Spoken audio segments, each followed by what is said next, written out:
WMS. Today we are going to be interviewing our new vice principal, Mr. O'Halloran. Mr. O'Halloran was a teacher at Woodbridge High School before coming here to Woodbridge Middle School. We are going to be asking him questions that you surely want him to answer. Our interview will be conducted by the WMS Multimedia team. I'm Gary Engelbrecht, and our interviewers will be Liam and Giancarlos. Hi, my name is Giancarlos. Our first questions are some rapid-fire icebreakers. All right. Favorite hobby outside of school? I'm gonna say playing the Legend of Zelda video games. Favorite season? Fall. Favorite subject in school? I was an English teacher. I'm gonna say English. Favorite sport? Baseball. Favorite instrument? Guitar. That sounds interesting. Hi, my name is Liam, and my question is, what has it like been transitioning from a high school classroom teacher to a middle school administrator? Well, even though this is like my second week officially being here, due to my schedule at the high school, since the day I was announced as a new VP, I've spent half my day here. So I've been here a little bit, like for 2 months. So I've gotten to know the school, the students. So it certainly made that transition very easy, having that release time. Thank you for that answer, Mr. O'Halloran. On the topic of transitioning, what was the greatest sacrifice you had to make when you took the job as vice principal at WMS? I think the greatest sacrifice is always leaving behind those relationships, where you came from. So losing relationships with other teachers, with my students, with my old administration. So that's probably been the most difficult part. Those sacrifices seem very challenging. Speaking of challenge, in your opinion, what is the greatest challenge currently facing WMS today, and what can you do to help find a solution to this issue? In my experience so far, I'm seeing a lot of hall roaming, and that to me is indicative of a bigger problem, which I think is apathy. So making sure that students are here every day, they're on time, making sure they're in their classrooms and that they're getting what they need. I think that's the biggest challenge. And as an administrator, my job is to hold people accountable for their actions and to make sure that they understand what's the appropriate behavior and help them work towards making better choices.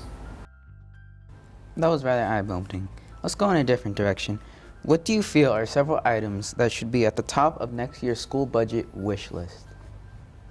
I would love to see a media banner. Because if you don't know what that is, it's just like a large screen basically, which has like the school's name and the logo. And I'd love to find a permanent home for one, and it would be a great place to showcase all of our wonderful teachers and our students, and take pictures of them and talk them up on social media and the wonderful things they're doing in our classrooms. The other big thing I'd like to see is a lot of paint, so we can do some murals in the walls, maybe paint some classrooms, brighten the place up a little bit, make it look less like a hospital wing. Considering our budget, our first surprise question is several students are starting to complain the quality of school lunches are again declining. Do you feel that having better lunches creates a better student? I certainly think healthy lunches make for healthy students. I like seeing that there's variety in the cafeteria, and I know that the contract that the district has with Pomptonian is certainly leaps and bounds ahead of where it was when we came back from the pandemic with a previous food service provider. As we know, better students also need better role models. How do you intend to become a role model for those challenging students where school isn't their main focus? My thing is that every time I have a conversation with a student, I want to go into it with an open mind, and I want to get to know the student, where they're coming from, and what makes them tick. So even students who are called down for corrective behavior issues, I still want to understand their side of the story and get them to understand where I'm coming from so that I can form a partnership with them and we can kind of move forward together. So for me as an administrator, being a role model means being a good listener and making sure that people feel supported. Now that we've talked about role models, our second surprise question is, how do you respond from criticism from students, staff, and parents when dealing with all the variety of issues throughout the day? Most importantly, you can't let it bother you. It's nothing personal. I think criticism comes mostly from a place of frustration, and 9 times out of 10, people simply want to be heard. So not being combative making sure that I'm listening, that I'm making good eye contact, and that people feel heard, alleviates that frustration. While on the topic of student criticism, in a couple of sentences, what is your philosophy on student discipline? I don't love the phrase discipline. When you get a job, if you mess up at your job, they don't call it like a discipline referral. They call it a corrective action report, because that company's invested time and money in you and they want to see you succeed. So it's the same thing for me when I get a piece of paper across my desk saying, oh, this is what happened. I want to treat it as a way to correct the behavior so that we can move forward, and that way we don't have any disruptions in our classroom and our students are getting what they need and they're succeeding. So my philosophy is that I want the student to feel heard, I want them to feel supported, and I want them to understand where I'm coming from, where the administration's coming from, what the policy says, so that everyone can kind of move forward progressively on the same page. While on topic about change, let's talk about the future of WMS. As Woodbridge Township continues to industrialize, technology continues to advance, and population begins to become more diverse, what are two specific challenges you foresee at WMS in 5 years? Space certainly is going to be one of them.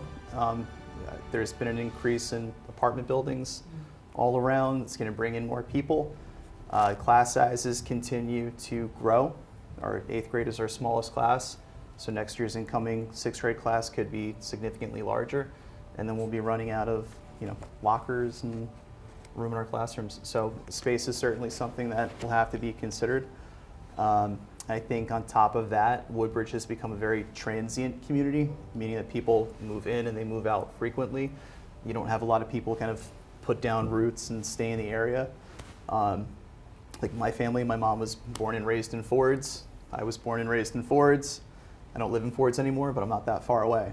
So people don't have that connection to a community. And I think that other big problem with that is that we don't have that community tie-in or that partnership, which is something that we're looking now to correct.